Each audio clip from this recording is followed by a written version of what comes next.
Good morning. It's another Friday at Gimbal. It's another beautiful day. I wish I could say I could see you today, but I was just throwing out some foreshadowing to you as the days go forward.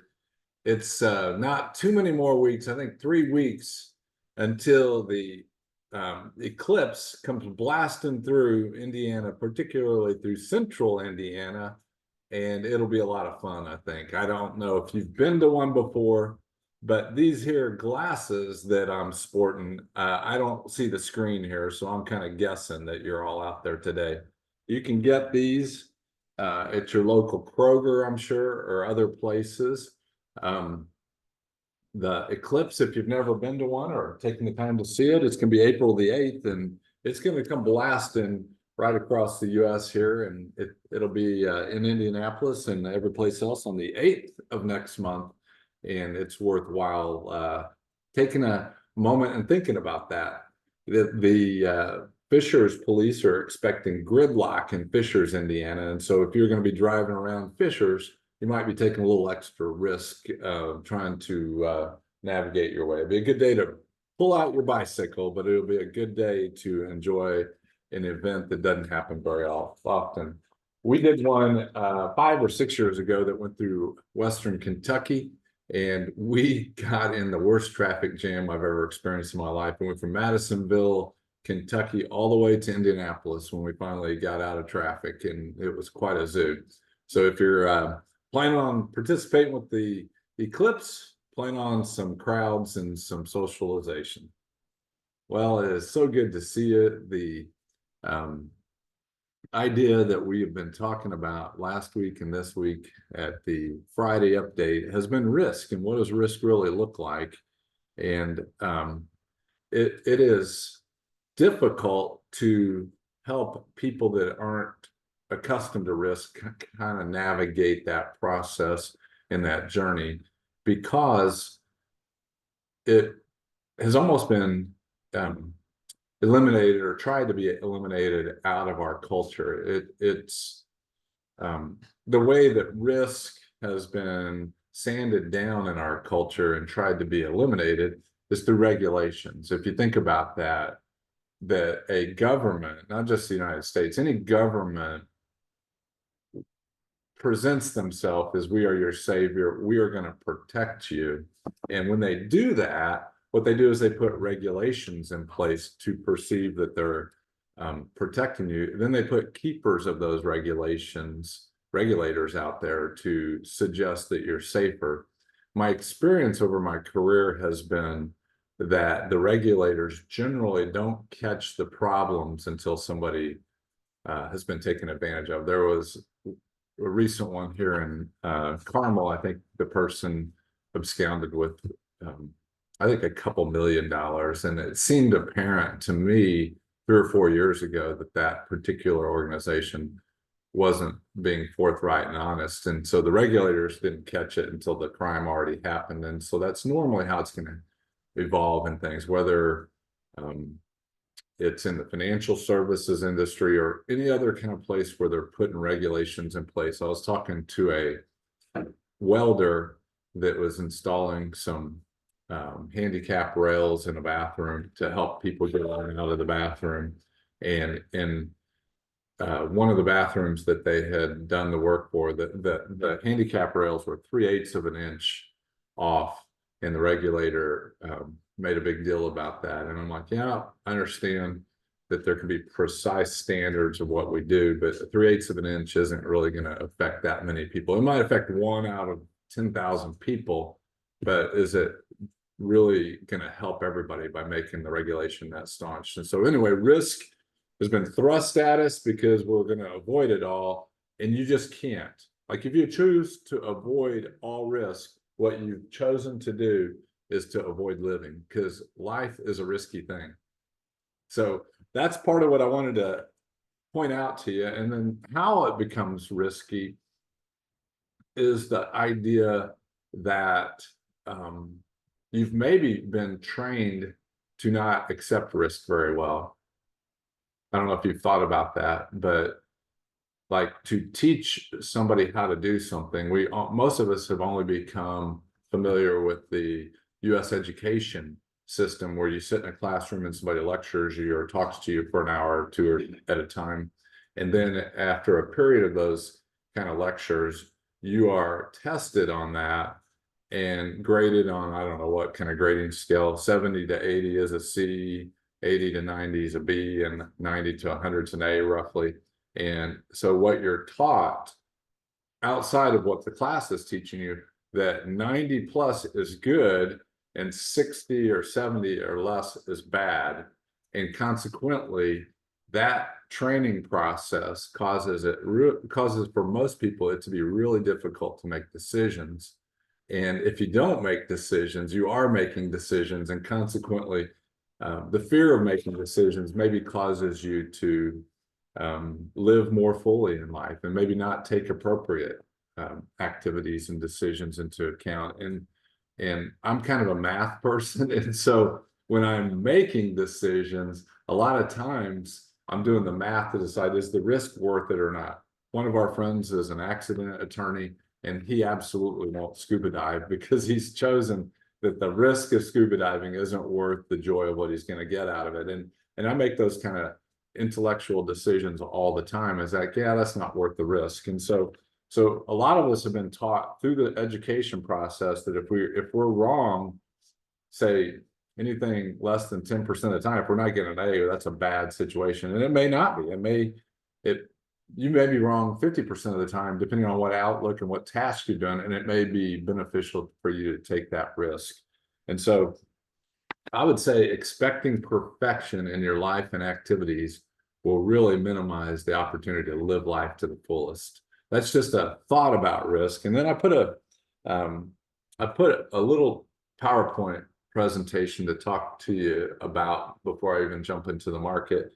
But I would even throw out to you one other idea of risk. That the idea that struck me was that honesty is a risky proposition. I don't know if you've thought about it, but if you don't trust the other person, and being completely honest with them is a risky proposition because of rejection, anger, or whatever might happen. And so when people feel like it's risky to be honest, you can expect more lies from them. And so the risk is in every aspect, every component of life. And I'm an advocate of let the buyer beware. And so what that means is that you be aware of what risk you have available to you. You get educated about it with whatever decision you're making, and think about what risk am I willing to accept. If you can think about the risk that you're willing to accept, I think you're going to find life to be more adventurous. And an example of that was in 2016, my oldest daughter, Caitlin, asked me to hike the Inca Trail with her. And I didn't even know really what the Inca Trail was when she asked me that. I just immediately said yes. I didn't know how difficult it was going to be. I didn't know that I could potentially die doing that. I didn't know anything about Peru. All I knew when I made the decision to say yes is my daughter wanted to spend 1 week one-on-one with me, and I was willing to risk my life to say yes to that because it meant more to me than life itself. And that's a weird way for a lot of people to think about risk. But once I got 2.5 days into the hike, and Caitlin said to me, "I think this is the gringo killer, Dad." And I looked straight up and I said, "The gringo killer." Maybe I should have assessed the risk a little more, but there were probably 2 times on that trail that I thought I could potentially die. And we got to the end of the hike, and we had a little coffee shop we were going to, and we were sitting at the coffee table there talking about what we had experienced there. And I said, I only have one regret, Caitlin. I wish I would have told you before we took the hike that if I died doing something I really enjoyed and not to feel guilty about it. And that's a risk that a lot of people aren't willing to take. But I feel like in my personality, I want to live life to the fullest. So let's jump into this PowerPoint presentation. Let me talk to you a little bit about risk and what that really means in the scheme of life. And I encourage you to take measured risk and to think about what you're missing out if you don't. And I see some of you on the show today are risk takers, and I love that.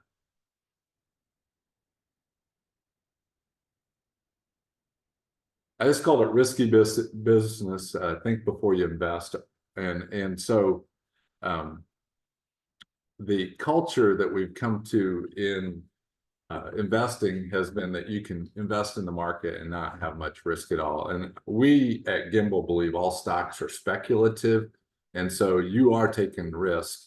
And one of the definitions we mentioned last week was risk is the possibility of loss or an unexpected outcome. And just, you know, the Inca Trail as a non-financial example, there was a possibility of loss. The possibility of loss is if I didn't do it, I'd miss that opportunity with Caitlin. If I did do it, there was a real possibility I could have died. I mean, if you Google that and read the Inca Trail, people do die on that. So it's not a kind of, oh, this is walking across central Indiana's flat plains or something. This was a risky decision. Then another contributor to financial loss is ignorance, which we said last week is the lack of knowledge. And Doug and I spend hundreds and hundreds, if not thousands of hours regularly studying the markets on your behalf so that we're less ignorant today than we were yesterday. It would be hard for me to believe too many investors out there are more knowledgeable than us. And I don't say that boastful. I'm just saying that we have spent a lot of time gathering our knowledge of the markets and how to manage risk properly. Foolishness. We talked about that lacking good sense, judgment, or discretion is what foolishness is. And the idea of risk, ignorance, and foolishness can essentially cost you a lot of money. And there's a lot of foolishness that goes on.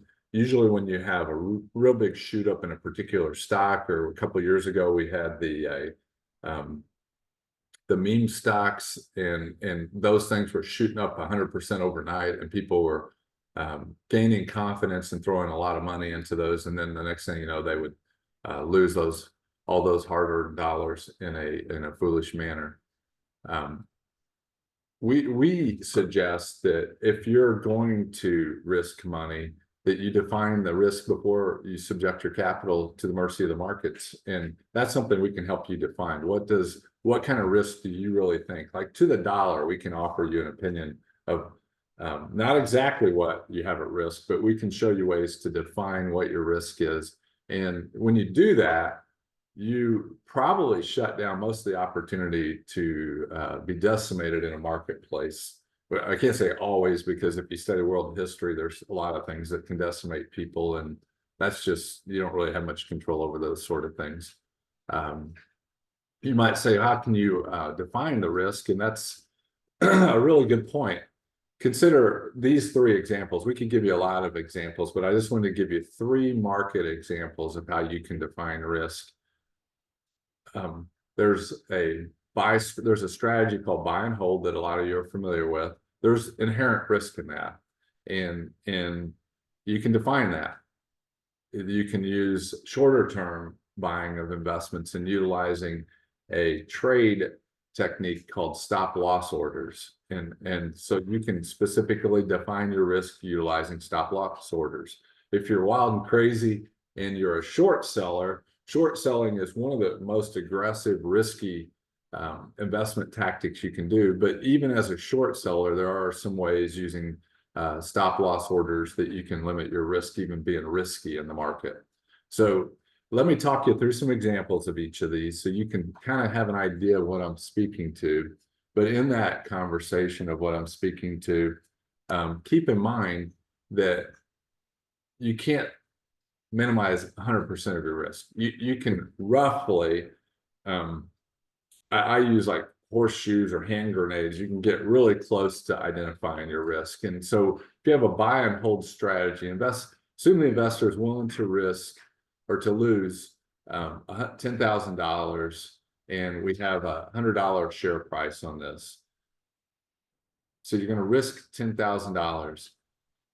In my way of looking at it, the investor can only invest in 100 shares or $10,000 in the investment they're considering, because all stocks can go to zero. If you're going to buy and hold and you don't have any exit strategy to get out of the market, and you want to risk $10,000, you can only buy 100 shares of the $100 stock, because all stocks can go to zero. I can take you back. If I mention the name Enron or WorldCom, you go, oh yeah, those, and you may not even know what they are. They've been 20 years ago. But when they were the high flyers, people were not willing to sell them, and they had no exit strategy. They were going to buy and hold them. And I know people that bought those stocks and held them all the way to zero. And so if you're only wanting to risk $10,000 of your money with a buy and hold strategy, theoretically, you can only, if you have no other strategy to get out of it, you can only risk that. You only put 10,000 at risk. So if you were saying, I want to risk 10,000 at different parts of my allocation, then you can only risk 10,000 in that part of whatever you're investing in. If you're investing in a bond, a stock, in a mutual fund portfolio, maybe you wanted to buy a speculative stock that you think is going to the moon, but you don't really have any more insight in it. To risk the 10,000, that's how much you're going to put in there. If you're going to buy utilizing stop loss orders, and we're using that same $10,000 risk and $100 stock price, the investor can invest as many shares as the stop loss will allow them to lose $10,000. And let me give you an example of that. If we're buying the same stock, that investor could buy 1,000 shares at $100 for a total investment of $100,000. And if the investor entered a stop loss at 90 when they bought that $100 stock, they've established a loss expectation of $10,000. Does that make sense? And that $10,000 is the same 10,000 if you do a buy and hold. What you've done is you've put a much greater amount of money into the market, giving yourself much more upside because you've defined your risk differently. And so you have much more opportunity when you define risk by that amount.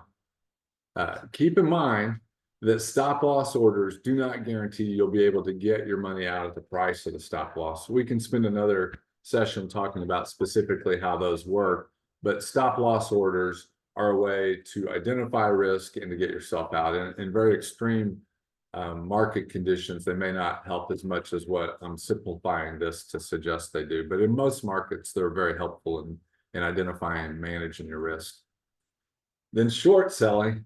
There was an old saying in the 1800s that said, "He who sells what isn't his must buy it back or go to prison." And the idea is, in short selling, you sell something you don't own because you think it's a junk stock and it's going down, and then you buy it back at a lower price. So you sell first and buy back secondly. Well, what happens if you look back at GameStop and what happened with GameStop is that a bunch of people came in and ran that thing up dramatically in a 4 or 5 hour time frame, and consequently your risk jumped up even with your stop orders in there. They would have got you out of it, but they may have got you out much broader than that. But selling something first and buying it back later conceptually has infinite risk associated with it, because if you look at, say, Microsoft back in the 1980s, I forget what it went public at $25 a share or something. And today, Microsoft is trading in the market at let me look here real quick.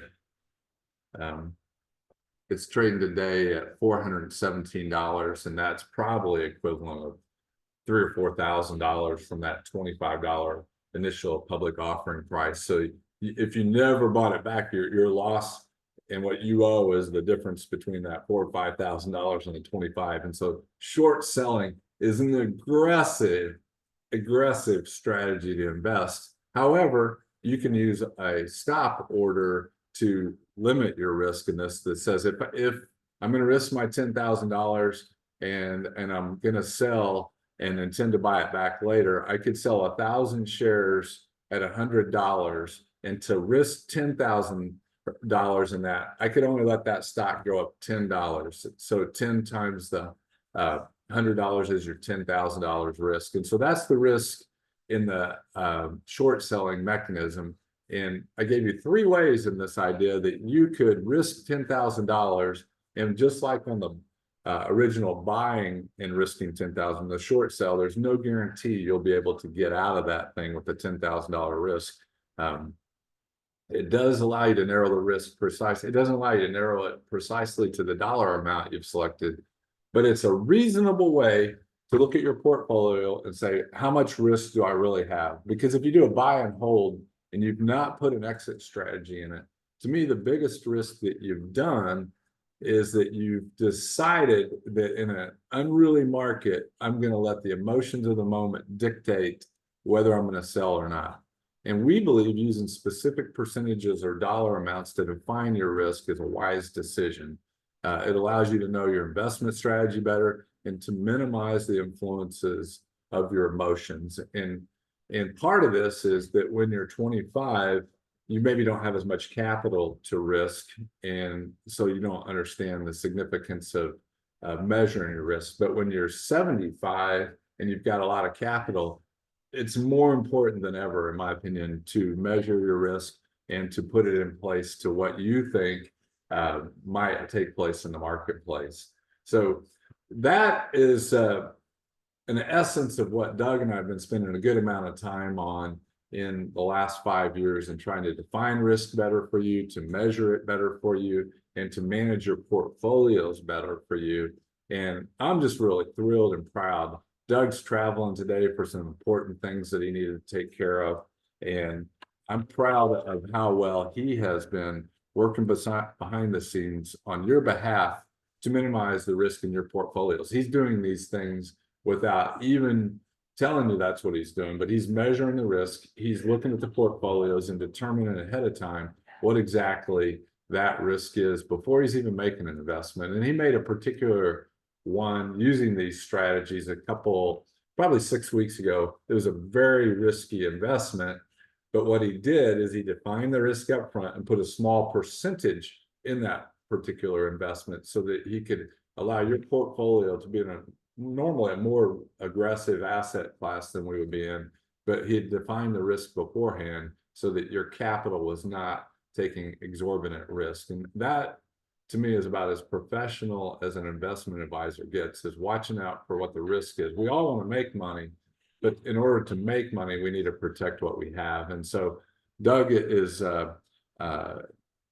we're spending time together on this. I'm just I'm not patting myself on the back on any of this. I'm just saying Doug is really doing a great job on that. Let me throw out one other idea of risk. I was on a conference call last night that talks a little bit about risk, and it's kind of thinking more broadly about the idea of our guest that was in charge of this is Blake Brewer has a thing called the Legacy Letter Challenge. And Blake is a friend of Gimbal Financial. And let me share the screen so if you want to check it out. His website's legacyletter.com. And he's got a remarkable story. I'm sure his story is on his website. But the idea of what he's suggesting is that you would write a letter. He's specifically talking to, initially it started fathers to their children. Then it occurred to him he could broaden the perspective of it from fathers and mothers to their children. And then what I thought of, part of the risk for him was to limit it so much. The idea of the legacy letter that he's talking about on here is you could tell somebody that's very important to you. It could be a niece, a nephew, an uncle, an aunt, a mom and dad. You could use the outline that he uses in this system to write a letter to tell somebody specifically what you think about them. Because a big risk, I think, is that when somebody passes, that the ones they love didn't know what they thought. They weren't, maybe because of mistakes or other reasons, they didn't communicate the ideas that were really important to everybody.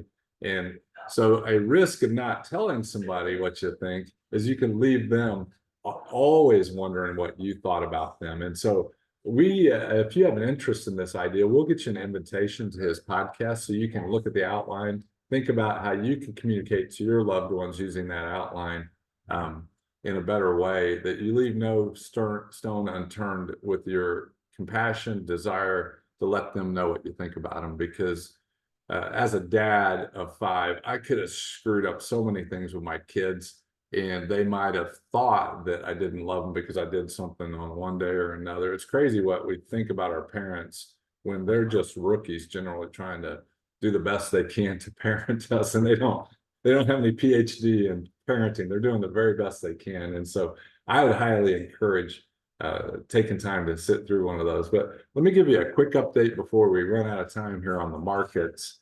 We are in an upward trend in the market. I'm going to show you the NASDAQ here so you can catch that. You can see over here on our notes here where we're talking about the market back in the August, September timeframe here. And it peaked out last summer and it was trading sideways here. And right here, we've notated, is this a follow-through day? Is this a day where the market's going to start rallying again? And probably a lot of the transactions we started doing were probably in this time frame right here to right here. We started moving, and then gradually along the way, we've added to positions that we've had in place. And so what we do is we'll put a trend line on this thing to say, what's this thing doing? How's it trending?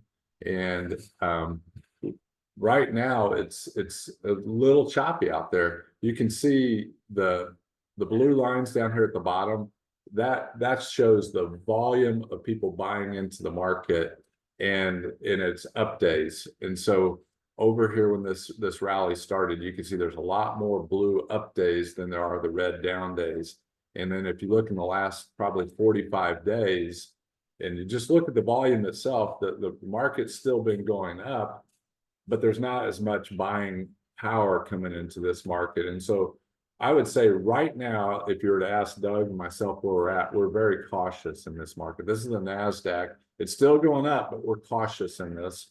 And then if we look at the S&P 500, and you see the same kind of uptrend on this, and we put the same kind of expectations of, that's not a very good line there, put the same expectations, we're staying in this little channel there. And again, when this started rallying, you see the blue volume over here to the left, and it hasn't had as much, if you look at it, it hasn't had as much red in the S&P 500. It hasn't had as many hard selling days. And so probably the broader market, when we say that, that's not the magnificent 5 or 7. If you're looking at other stocks besides those famous Amazon, Netflix, Microsoft that have been driving this market, if you're looking at other ones, they may be starting to perk up and show a little life. And so that gives us some excitement and some enthusiasm to look at what's new in the market on your behalf on a regular basis. That's a market update for you. I hope this weekend proves to be a spectacular one for you. If you get questions on any of these ideas and want to have a specific either podcast or Zoom call, or just talk through what kind of risk do you have, please call me, call Doug, call Phil, and we can help you through that. And in the meantime, this weekend, I hope you're able to live your best weekend. You're able to make the most out of it, and call us anytime. Take care.